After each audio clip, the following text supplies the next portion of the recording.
Go live. Okay. Okay, I think it's about time we begin. Good afternoon, everyone. Welcome. This is a great turnout. And I understand we have quite a few folks with us on Zoom, so we appreciate those folks as well. Okay. This is our winter term kickoff meeting. For those of you who I've not had the pleasure of meeting, I am Rick Rokas. I chair the Leadership Council for Sedona Verde Valley. And I have to tell you, this is quite a day. It's quite full. The room is great. Okay. My horoscope for today, quote, time to step back into the spotlight. I didn't know I stepped out. If you ask Linda, it seems like, anyway. So, and I'm really excited about today because I finally made the dean's list. We have 2 deans with us this afternoon. So, okay. First, let me ask, are there any people who are OLLI leaders? Leadership Council, things of that sort. If you would stand, please, so we can recognize you. Charlie Ray, thank you. Okay. OLLI facilitators. And those who are online, if you're a facilitator, hit the little hand button or something so we can see you. Wonderful.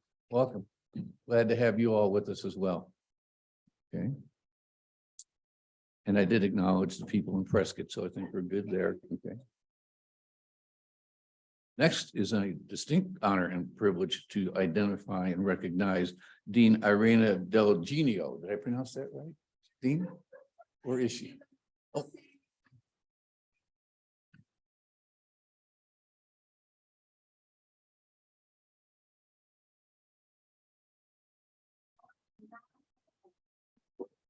Okay. The Zoomers won't hear. Oh, okay. Let me stand somewhere where Zoomers can over there. Okay. All right. Okay. Hi, camera. Hello, everyone. Welcome to the beautiful kickoff event of this wonderful spring term. It's hard to believe we're already in spring, right? But again, like I said, my name is Irena Del Genio, but whatever version of my name I can recognize, I don't mind. Irene, Irina, again, you know, any version. I have the honor and the privilege of serving as a next dean of Verde Valley campus, and that involves Sedona Center. And this is my first time on this beautiful campus, beautiful center as a dean. And I can, it's just so much joy to see people, see their faces, see their smiles, and feel the warm embrace of people and ideas. Because ultimately, we are here because we improve someone's life. Right? We improve lives of others. And I'm not going to go and tell you about my biography because you can read about it. I can tell you that I am very new to the area and very new to my position. So I'm still learning quite a bit, learning from you. I'm going to learn today from our wonderful Dean, Mercado, and from all of you. So again, welcome to the area. Thank you for the warm welcome during my interview rounds. Some of you already met virtually and in person, and for others, I'm looking forward to meeting you. Thank you.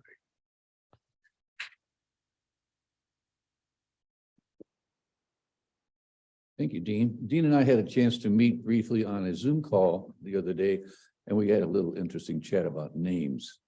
Some of you have seen my name before. It's spelled last name spelled R-O-K-O-S-Z.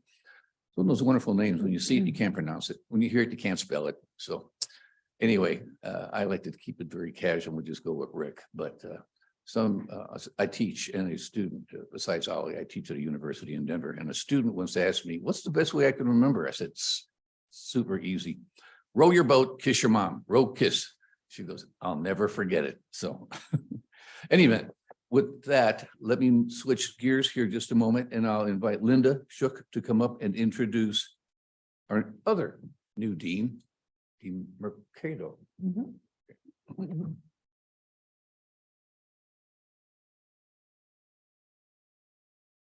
Welcome, everybody. Happy 2023. It's exciting to see you all and to know that we start classes on Monday, January 23rd. It'll be here before we know it. But today, it's a great honor for me to introduce a colleague as well as a fellow pickleball player.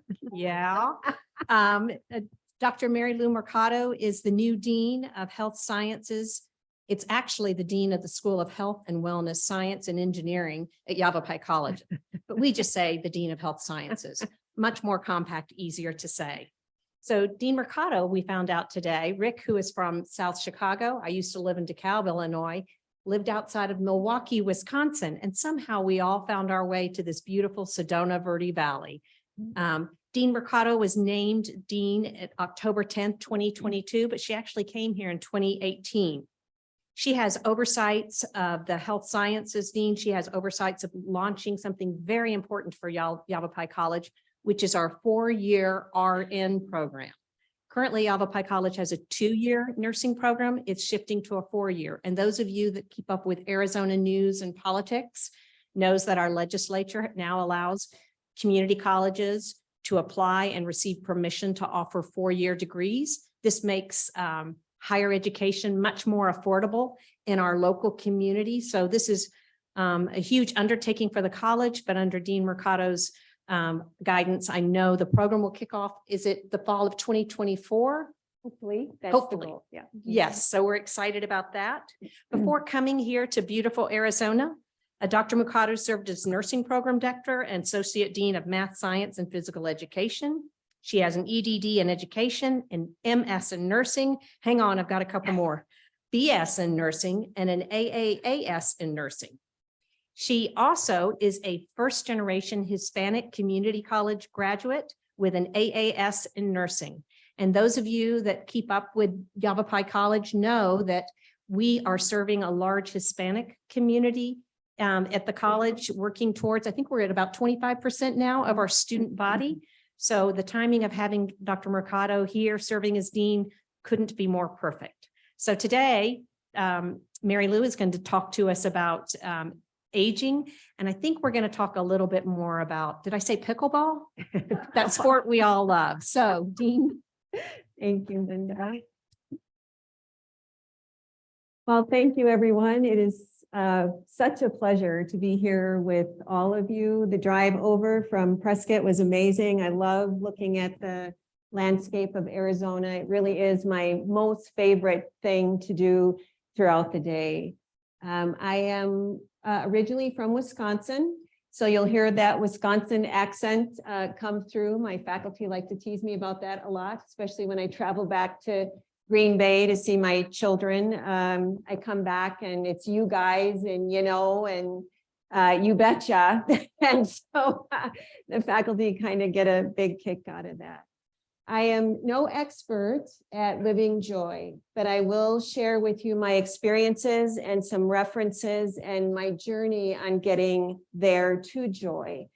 I was a hospice nurse for 18 years and I worked full-time doing that.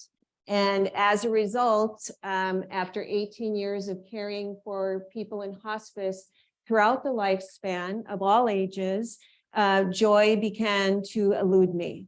And I found experiences in life of happiness as I moved across the lifespan and celebrated things with my children and my family. But joy became elusive because of what I saw as a full-time hospice nurse caring for all kinds of people in my community. I've always worked in memory care, long-term care. I've always been a geriatrician of sorts, if you will. I'm a nurse practitioner, and that's where my focus went. My own children love geriatric care, older adults, advanced aging. I have a daughter that's a nurse practitioner that does that as well in her specialty, and a daughter that's a pharmacist that specializes in that as well. I started working in a memory care unit when I was 15 and never stopped working with adults of all ages. And when I started in hospice, home hospice, driving to people's homes, is when I started experiencing people in need of end-of-life care, palliative care, at all ages. And making visits on Christmas, New Year's, holidays throughout the year, and caring not only for the person in my hospice care that was assigned to me as a patient, but also their families, and working through that time together with them. So I just wanted to give you some context of where I'm coming from in finding joy. It took me a while to find it. And when I did find it, it was because I was starting a new decade of life. And that decade was 60. And I was looking back over my life to see an inventory of meaning. And so I'm going to share with you some of those things today and some references for you to use as well. And hopefully, Solaris, I'll get this right. Okay, so what is joy? Do you have it? Do you know that you have joy, and do others have it around you? How would you define joy? Anyone? Dancing and music, art. Okay. Feeling good about yourself? Facial expressions, they're wonderful. Feeling well. Okay, yes. A person's name, yes. Yes. Overall attitude and a state of mind. One more, we good? Okay. All right, so some definitions for fun. According to Webster's dictionary, joy is a feeling evoked by well-being, good fortune, or happiness. Happiness is a satisfying experience. Peace is a state of tranquility, and optimism is confidence, hopefulness about the future. So I had a great deal of happiness because through episodic experiences in life, I could say I was happy in that moment. But the thing that I was missing was the sustainability of joy that kept me through peace or tranquility or optimism in the face of adversity. So do you all feel you have joy as well as happiness and optimism? Yeah. You do? Yeah. So tell me a little bit about that.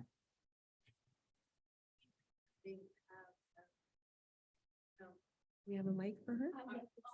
Oh, I'm sorry. Sorry, Solaris.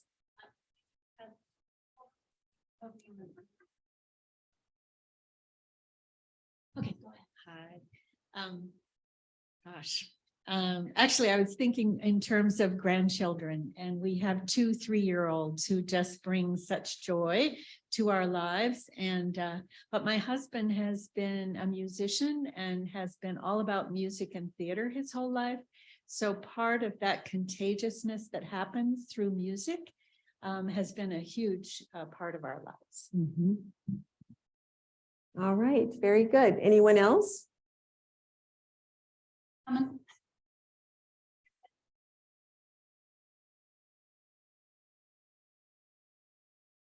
Well, I've had a rough couple of years, so it's been real hard to feel optimistic. Mm-hmm.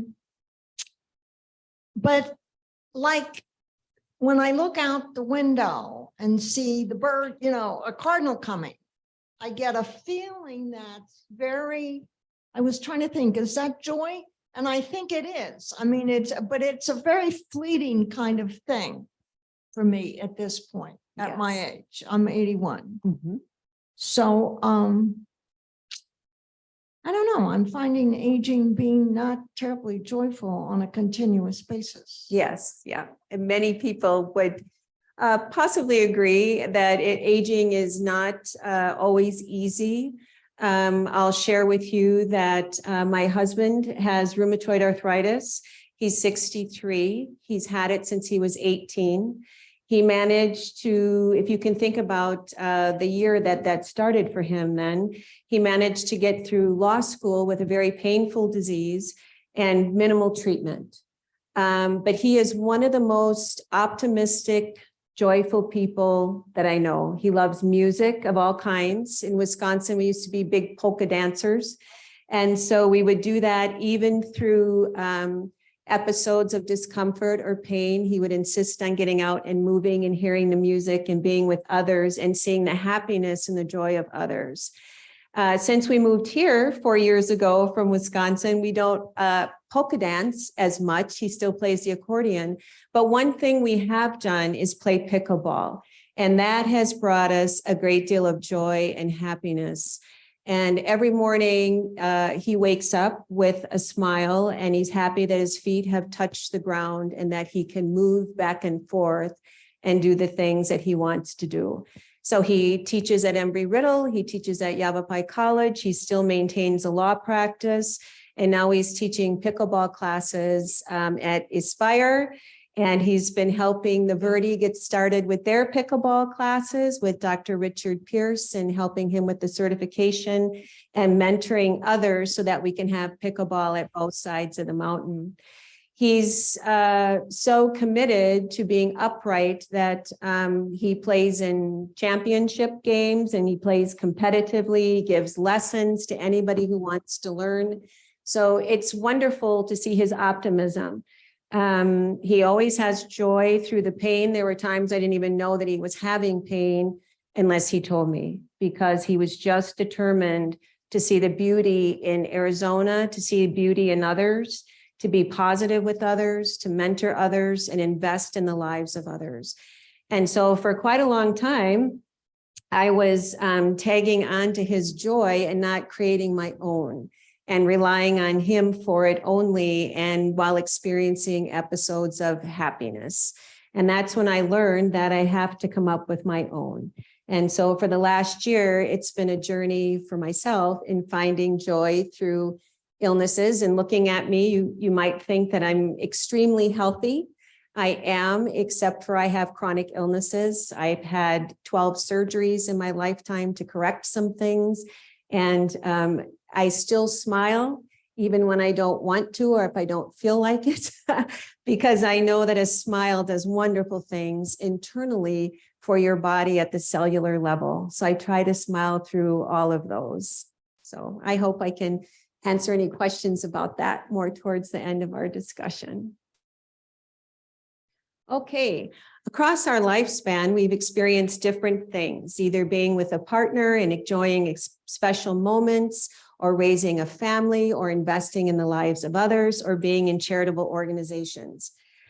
There is a psychosocial or psychologist by the name of Erik Erikson. Are any of you familiar with Erik Erikson?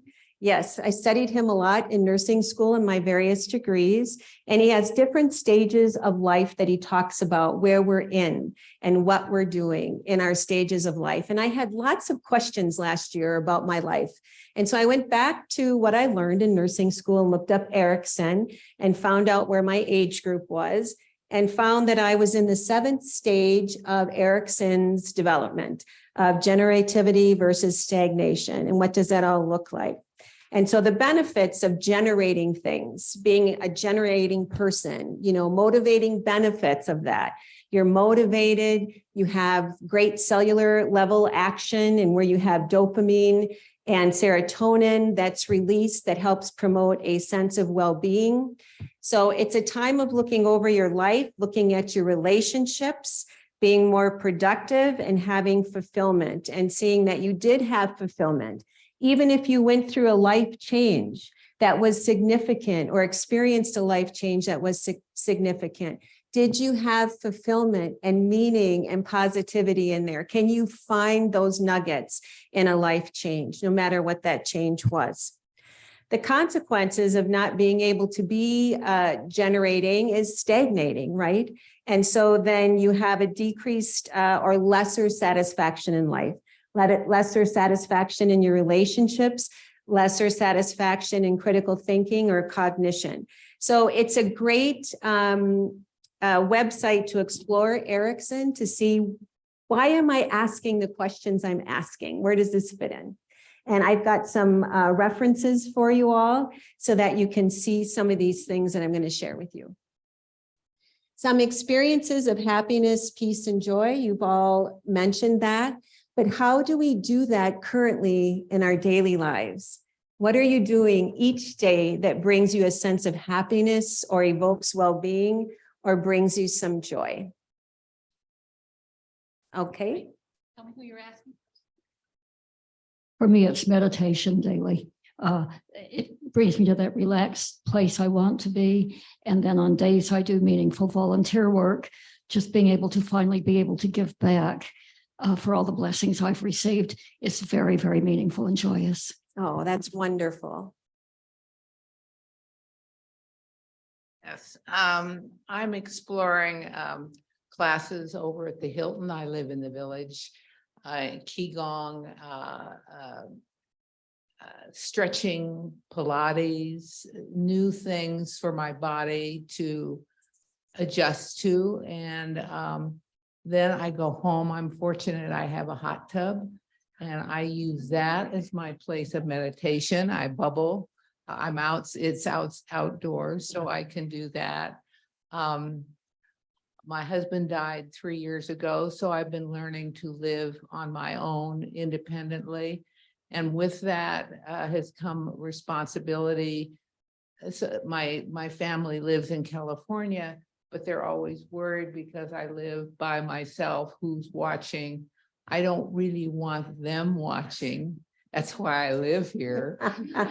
But I've investigated various ways to have a thing hanging around my neck with a button so that I can call should I fall. I'm more careful about those things, but I don't want to get off the subject here. I'm finding joy with my pet dog and I walk her a lot. And I am quite social with a bunch of different groups and I try to keep social. And that's what I do. That's fantastic. Mhm. And I have one to add. So when I was riddled with diseases and couldn't work and ended up homeless, I played the game, what's joyful about this? And so I live in the question every day, what's joyful about this? Mhm. Thank you, Solaris. Someone else, what they do for joy each day intentionally? I don't know how about you, but I love being around sick people 65 and better. Why? Because it's a wealth of experience and a wealth of, just resilience and just looking at them having joy in their lives. It gives me inspiration, and I'm no spring chicken myself. But another thing that, gives me joy is looking at the pictures of my friends, of my family, of my grandchild. As a matter of fact, no matter what bad day I am having, that one look at the face of my grandchild, Nala, who is 6, gives me such an immense joy. I cannot even describe it to you.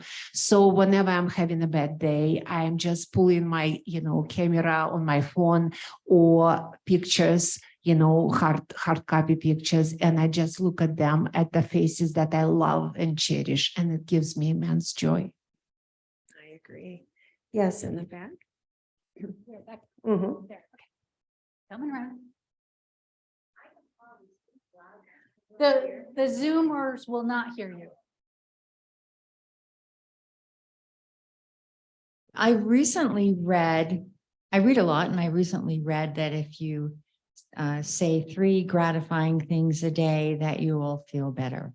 I didn't believe them because I thought, I've never heard that before.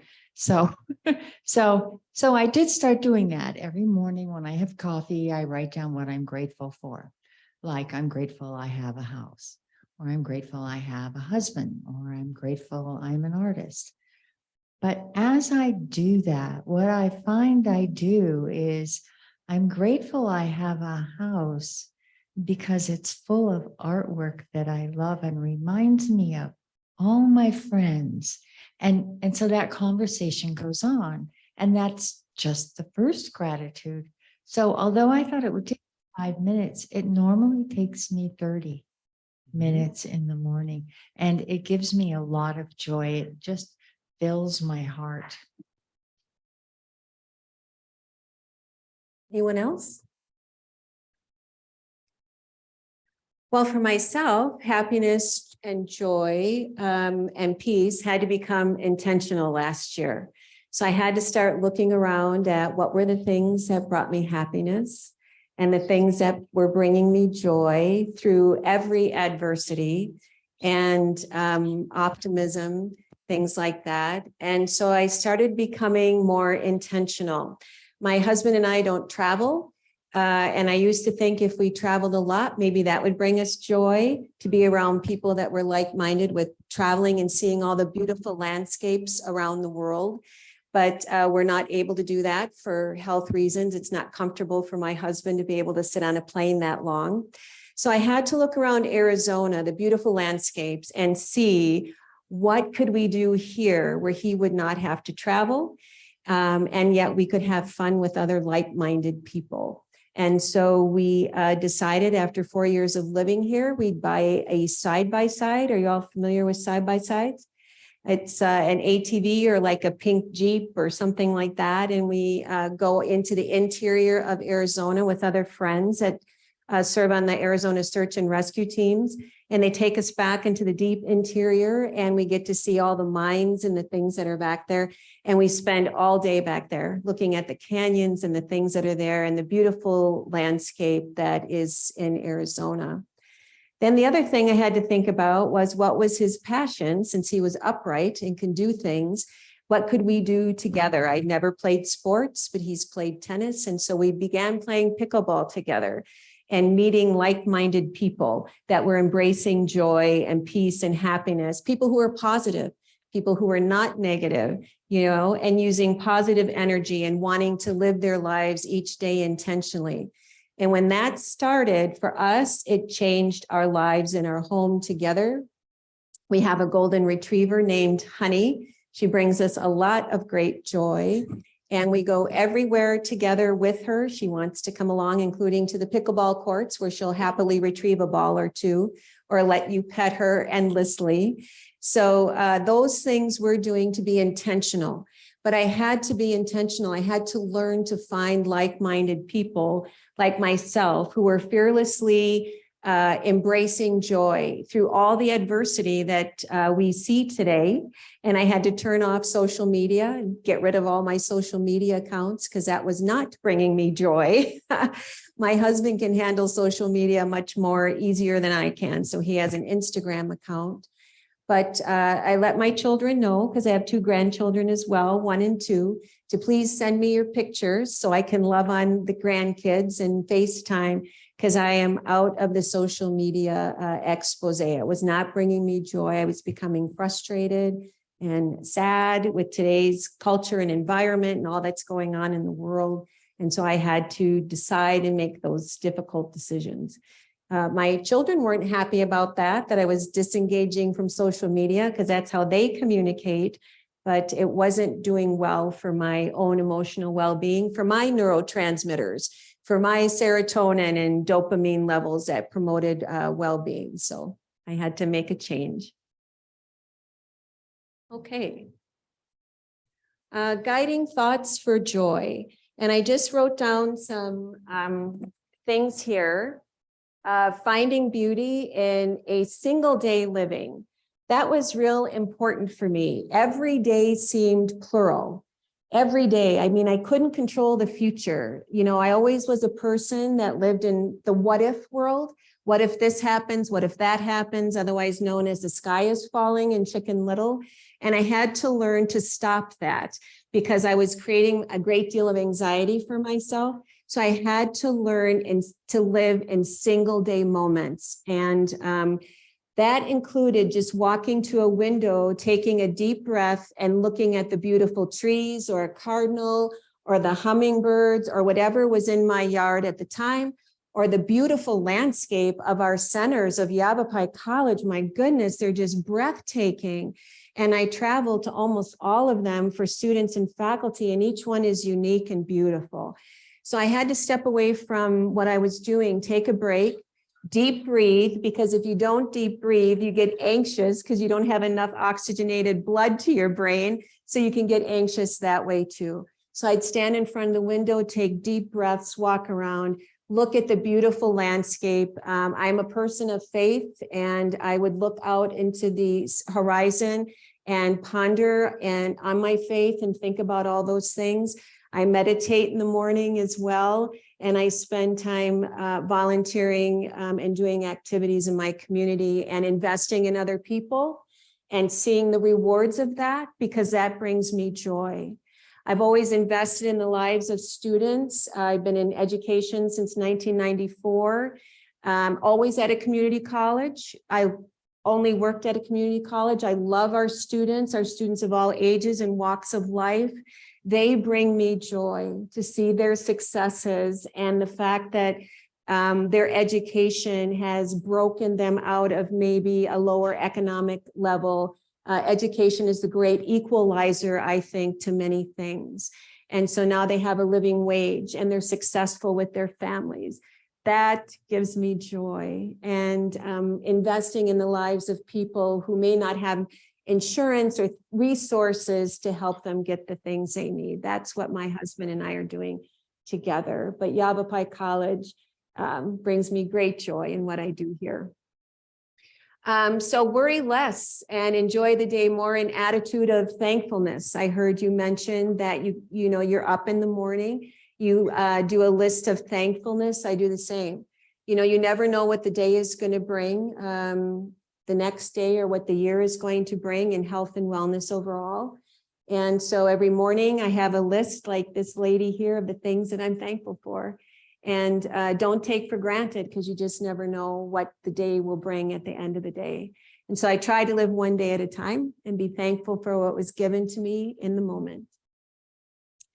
We mentioned deep breathing. Why is that? To reduce anxiety and to gather with like-minded people who are fearless in embracing joy and happiness and who can encourage you. And I used to think that in order to embrace people that are fearless with joy, I had to have, big gatherings at my home. I had to go to restaurants that were, costing me a little bit of money so that we could all meet and greet. And instead I found out that my side-by-side group and I, about 4 couples, will go to Taco Tuesday and we'll have a lot of fun doing that. We just did that last night. Or we'll meet on a Sunday for breakfast, just something fun, or gather informally. Those are moments that are special because you can encourage one another if someone is feeling down or blue or missing a family member. A lot of our friends have family out of state, and how can we encourage each other? Or an ache or a pain that you're having, thinking, oh man, is this going to go away? How long is this going to take? Because every day is a new day in this body that we wake up in. And so I find that there's great joy in that for us because people are like-minded, embracing it fearlessly. So prayer, meditation, and spirituality. After all my years of hospice, I am a person of faith. I have cared for people of all spiritual backgrounds and all faith-based backgrounds. And I've seen joy in all of them, and I've respected all. It's been an amazing journey. I was surprised at the end of the 18th year that I no longer had possessed the joy that took me to hospice full-time. And I'm so thankful that it has been restored unto me, just because I'm able to share in forums like this with all of you. That joy really can be yours once again, if you've lost it, or if you've never found it, or if you're seeking it. I am one that doesn't like Dr. Google. I don't know if you all use Google as your primary source of health and wellness or medicine, but being a board certified nurse practitioner, I like to use credible websites. And actually, I don't go on the web to find solutions to my healthcare or my healthcare needs, because it causes me a little anxiety because I don't know how credible those websites are, or when they were last updated, or if anybody edited them on their own. So I use a couple of websites that I'm going to share with you at the end of the presentation. My daughter, who's a nurse practitioner, doesn't love Dr. Google either, but she does respect credible websites to help people empower themselves for their healthcare. I tried to read books on joy, happiness, peace, and contentment, and I brought one with me today. as a reference for this forum. And it's called Living Joy, and it's on the PowerPoint, and Linda can have this PowerPoint and send it out to everyone. And you can find it on Amazon. This was a gift to me by a friend of mine.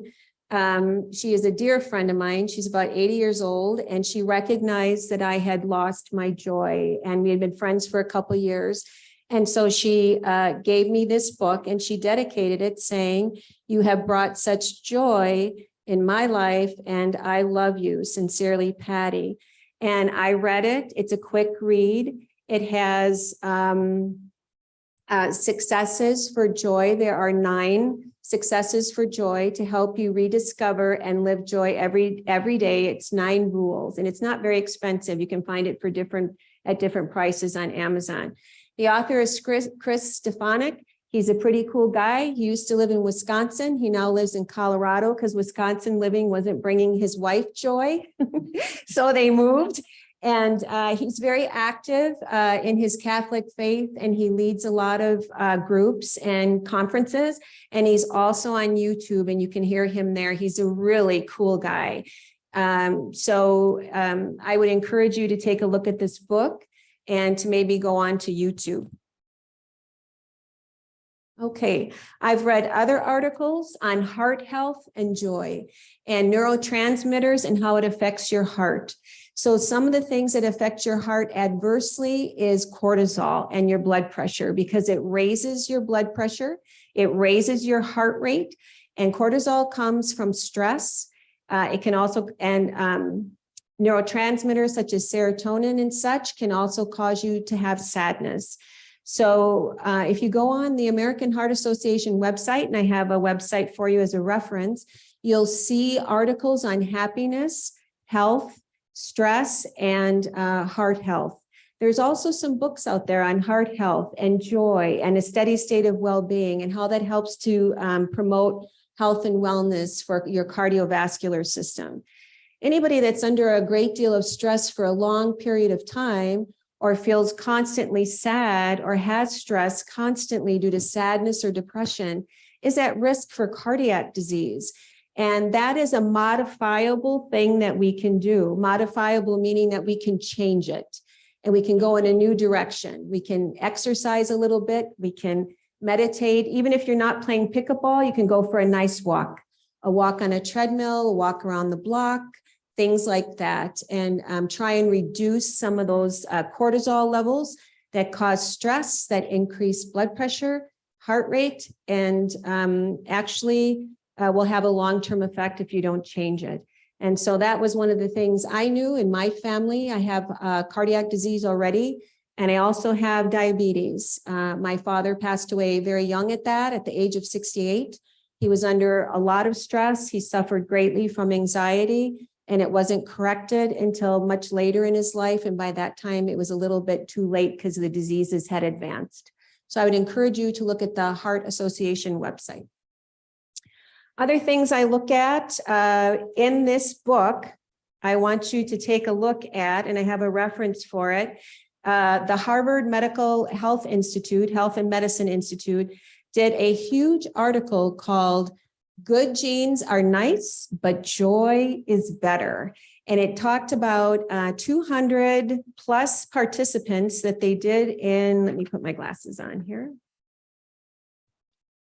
268 participants that they did in the early 70s to track a study regarding health and happy lives.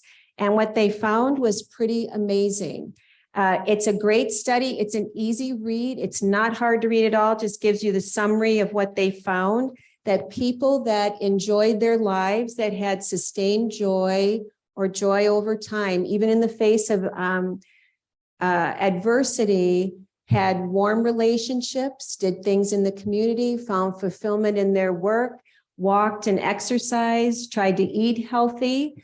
They found that they lived longer and had healthier cholesterol levels and things like that. They didn't use labs to measure their health and wellness, but rather their overall mental health and wellness and the joy throughout their lifetime. And what were the leading factors that led to a longer and healthier life? And they found that it wasn't money, it wasn't fame, it wasn't fortune, but it was relationships, mentoring, investing in other people's lives, investing in the community, redefining yourself with taking a new class, taking yoga, learning new things, learning new skill sets. We are never too old to learn. I mean, I didn't go back to school to get my doctorate until I was 56, and I was a little nervous, but I thought, what have I got to lose? You know, I love learning, and I love being with others that are like-minded that way too, and trying to be positive. For me, I'm a little bit hypersensitive to my environment. So if somebody is hurting greatly, I seem to take that on too and have a great deal of empathy and compassion. And so that's why I know I needed to find people that wanted to have joy and really live their lives and try new things. And so that's why I tried new things. I mean, I've never been in a side-by-side. I didn't even know what it looked like. So it was very fun to be able to do that and to take up some new hobbies that I had left behind, and to play pickleball and things that I didn't know anything about. So good for you in reinventing yourself. All right, let's pickleball. Who can describe pickleball for this nice lady? Anybody? It's not like, it's similar. Let's see, Solaris, can you pull something up? Go to the Cottonwood Rec Center by the library and you see the tennis courts. They have an inner marking for pickleball. Pickleball, you play with a paddle similar to ping pong. So people that play ping pong typically have the right kind of stroke. Those of us that were tennis players are taking a small paddle and trying to do a double-handed, two-fisted backhand. You play with a plastic ball. Lots of holes in the ball, lots of holes in the ball if you're playing outdoor. Indoor, you have 24 holes. So it's holes in a ball. It's like a, remember wiffle ball? It's like a wiffle ball. Wiffle ball. You play wiffle ball. You play on a tennis court specially marked. It's smaller than a tennis court. Yes, it's got a special marking, and you literally smile the whole time. You it. do. You can play with one person, you can play with two people. I play one person when I'm practicing serve. I just hit it, run to the other side, get my cardio, hit it. Or you can play doubles, which feels like tennis. You can play with three people, one on, oh, sorry. You can see I'm obsessed with it. You can play with 4 people, 5 people. You can play with as many people as you want. So pickleball is very fun. Anybody can play it at any time. It doesn't matter how young you are, or what your age is, or what your skeletal frame tells you, that you have a hip problem, an elbow problem, a foot problem. It just doesn't matter, because it's, it's something that we all can play together. It's about learning how to hit the ball in such a way that you don't have to worry about smashing it like you do in tennis, and it's a shorter court. If you would ever go out to the court, you'd see people of all ages playing. We have someone in our group that's 98 years old, still playing pickleball, and he has Parkinson's too. And so he's playing with all of us, and he's very intentional about how he plays, and he does very, very well. And little kids play too. It's really fun. It's refreshing and it's fun. And you get to meet people of all ages and backgrounds, and it's just a good time. So you're welcome. Yeah, anyone can play, trust me. All right, good question. I just assumed everybody knew, so I'm glad you asked. Thank you. Okay, so here's our author of Living Joy, who I told you about.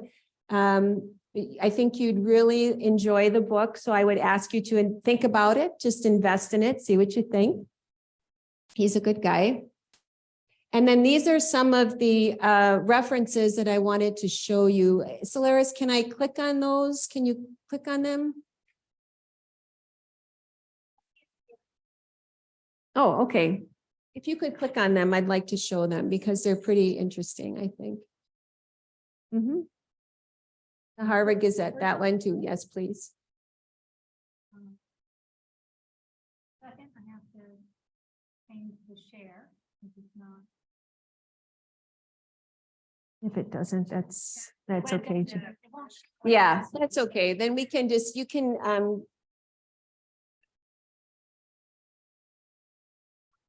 sure.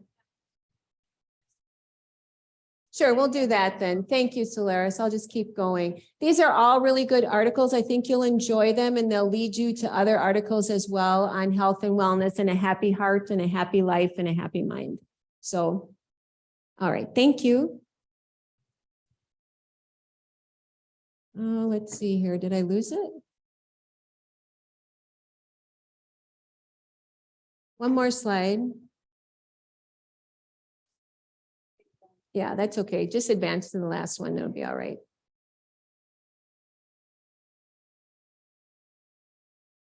I think we're all set. Okay, so here are the websites. I couldn't get the font to get any bigger, but I'll go over them with you.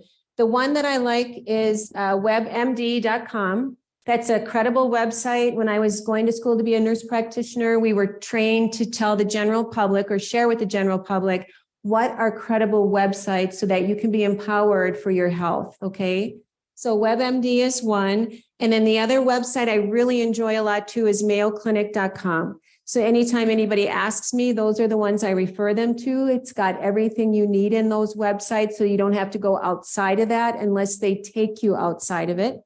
And then the other one, my daughter, who is a pharmacist, she has a doctorate in that, is she recommends rxlist.com.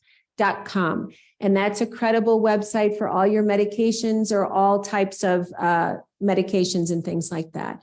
So those are reliable for you, okay? So when you're looking at websites to empower your health, overall health, make sure it's something that, you know, is vetted, and that what is the latest article, like these articles I'm sharing with you, I don't think there's anything later than 5 years, because that's my rule, 5-year article, unless it's something that's new research.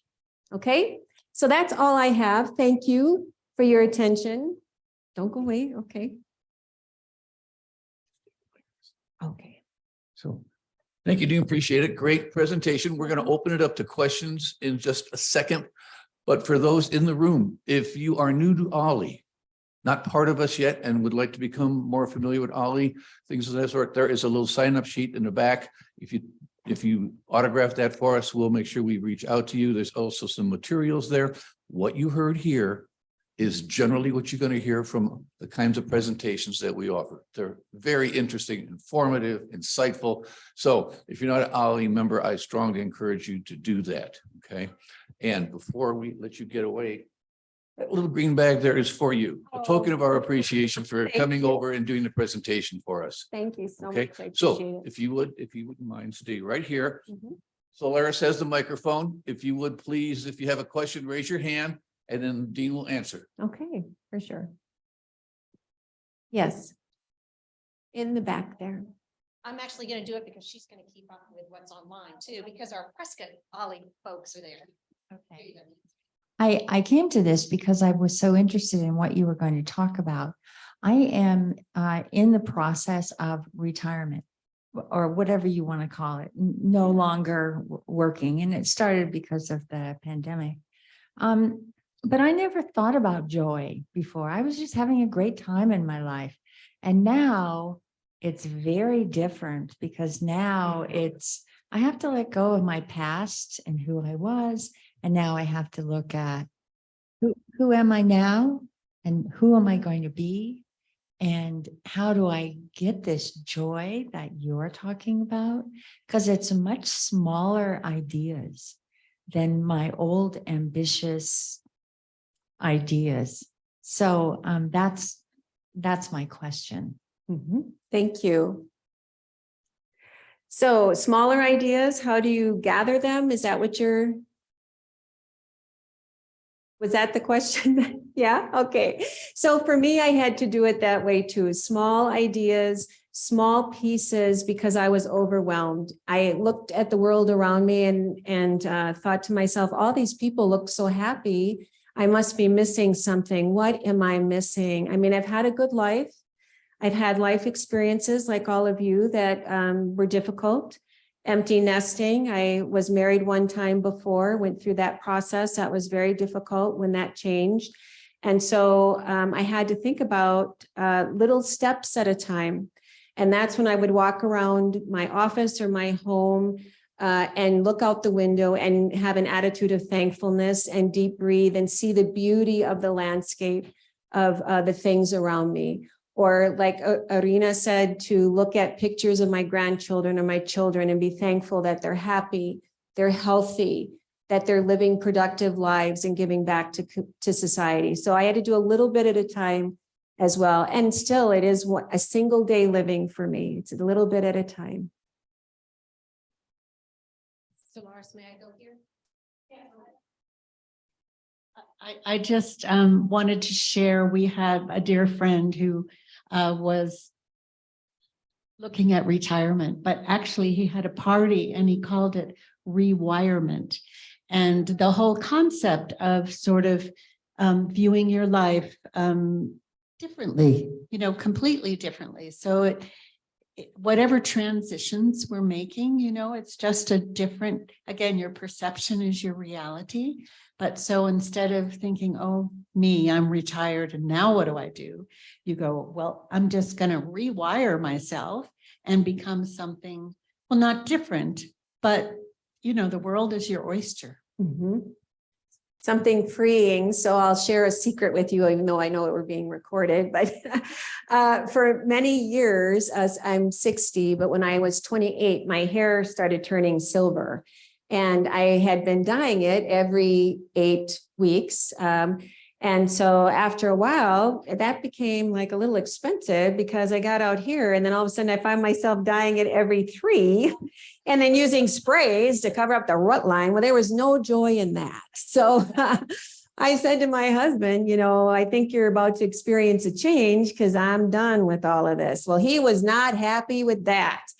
So he said to me, I don't think I can face that, you know, a hair color change. I said, well, you're going to have to, because I can't keep up anymore. And so this is the end result. And now he's very happy with it. And so am I. And it became very freeing to see, okay, I made a huge change. My family was shocked. My children and their husbands were shocked. And so I thought, okay, where can I go from here now? What new things can I do to reinvent myself and to have a freeing experience? And it's been fun. It's been rewiring. And so that's been a fun experience as well. So, and now everybody knows my secret.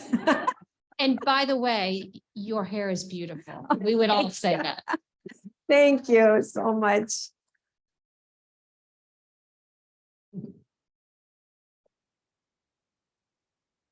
I would like to share a mantra with you Yes. that I've been saying for years to myself and your take on it.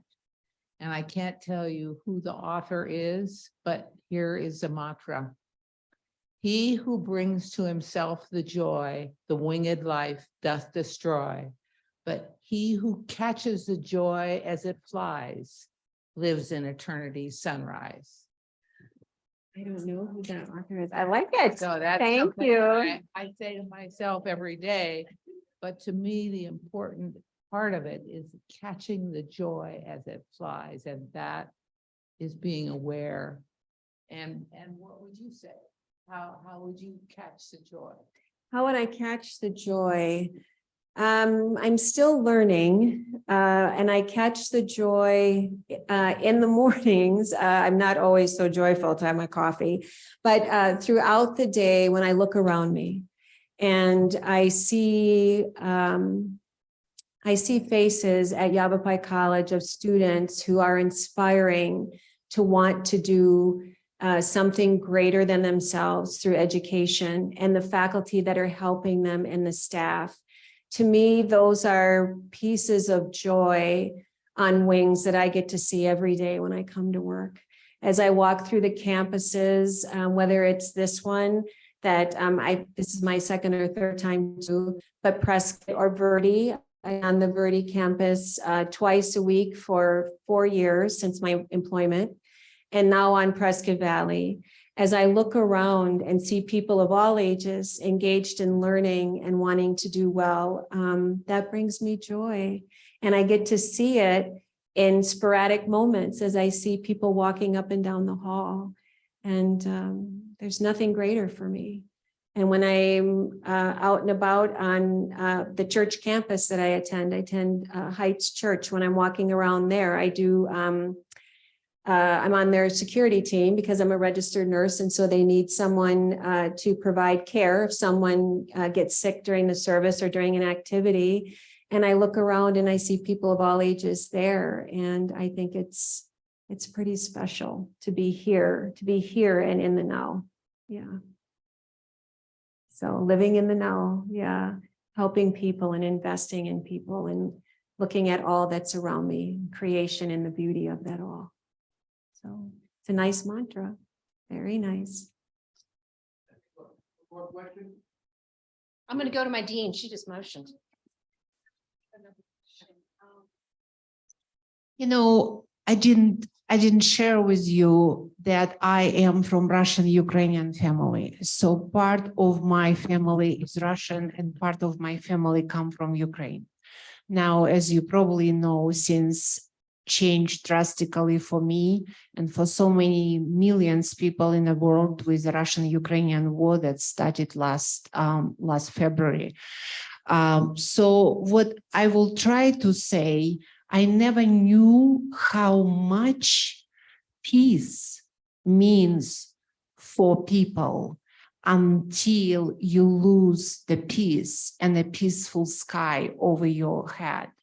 So it never been on my list of things to be grateful immediately in the morning, but every morning that I wake up and I'm thinking that we still live under the peaceful sky in this country, it's just priceless.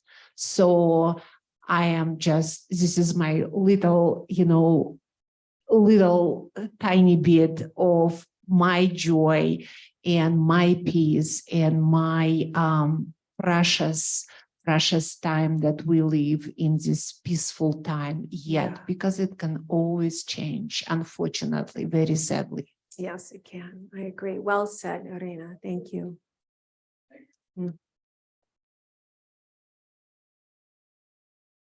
Thank you, Doctor. We really appreciate your presentation, being with us today.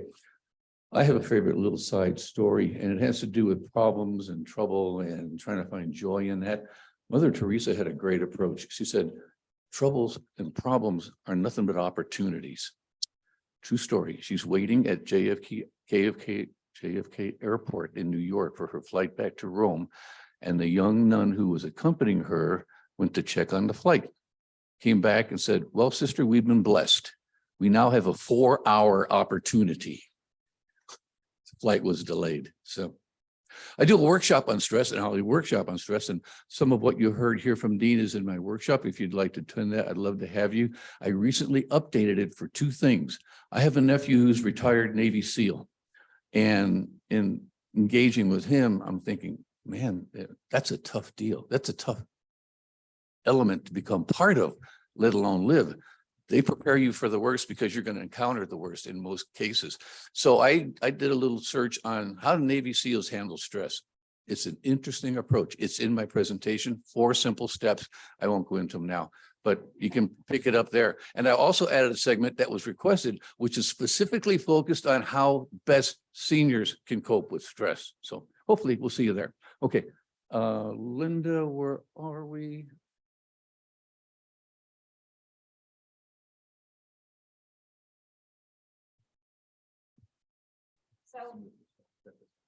But I also want to just qualify. Joy for me was talking about pickleball. So I found my joy. Joy for me is trail running. Joy for me is being outdoors. So we find our niche.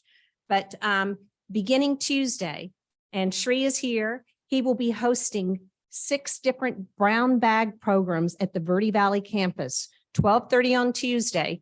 And he starts out this Tuesday with Michael Pierce, director of the Southwest Wine Center at Yavapai College. If you don't know anything about it, it is a internationally recognized wine program, award-winning. Come for free, grab your lunch at the Verde Valley Greenhouse Cafe, or bring your own lunch. We're going to be in the big room, M137. That's where the library is. Then on Wednesday, Paul Friedman's not here, but we're doing Sedona Community Forum. That will be at 1 o'clock here at the Sedona Center. And his first guest, Scott Jablow, the mayor of Sedona. So if you're curious about that, come on out here on the 25th, the 24th, go see Sri in the Verde Valley, and then come back here. We have a follow-on program begins at 2:30 where facilitators will tell us about some of their courses that they do. So if you're interested, we're going to take about a 10-15 minute break and then we will resume. So if you are a facilitator and want to tell us about the courses that you facilitate, we will be glad to accommodate that starting roughly at about 2:30. Okay. All right. So otherwise, thank you all.